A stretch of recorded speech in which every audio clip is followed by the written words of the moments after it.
प्रधानमंत्री नरेंद्र मोदी की अध्यक्षता में दिल्ली में आज नीति आयोग की बैठक चल रही। इस बैठक में ममता बनर्जी को छोड़कर कोई भी विपक्षी नेता नहीं पहुंचा। यहां तक कि एनडीए के सहयोगी जेडीयू के नेता नीतीश कुमार भी बैठक में नहीं शामिल है। हालांकि नीतीश बैठक में क्यों शामिल नहीं हो सके, ये अब तक सामने नहीं आया है।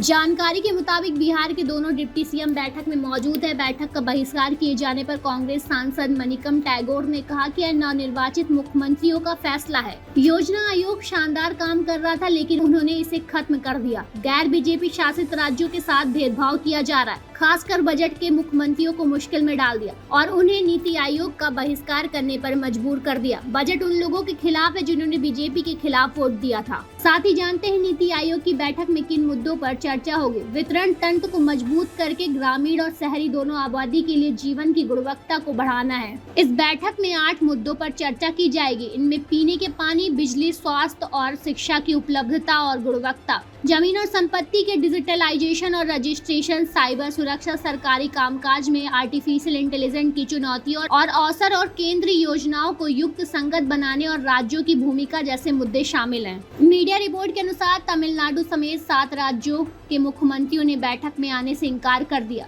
तमिलनाडु के अलावा बैठक में तेलंगाना, कर्नाटक, हिमाचल प्रदेश, पंजाब, केरल और झारखंड के मुख्यमंत्री शामिल नहीं हुए। साथ ही नीति आयोग की बैठक में शामिल होने पहुंची ममता बनर्जी ने बड़ा आरोप लगाते हुए बीच में ही बैठक छोड़कर बाहर निकल गई। ममता बनर्जी ने आरोप लगाया कि उन्हें बोलने का मौका नहीं दिया गया और 5 मिनट में उन्हें स्टॉप कर दिया गया। हालांकि सरकारी सूत्रों ने सीएम ममता के दावे का खंडन किया है। और नीति आयोग की बैठक में पीएम मोदी ने कहा, ये दशक बदलावों, तकनीकी और भू राजनीतिक और अवसरों का भी है। प्रधानमंत्री ने कहा कि भारत को इन अवसरों का लाभ उठाना चाहिए और अपने नीतियों और राष्ट्रीय निवेशों के अनुकूल बनाना चाहिए। यह भारत को एक विकसित राष्ट्र बनाने की दिशा में प्रगति की सीढ़ी है। साथ ही आपको बता दें कि नीति आयोग की बैठक को भी राजनीतिक मुद्दा बनाया जा रहा है। खुशी सिंह, द पेज 19।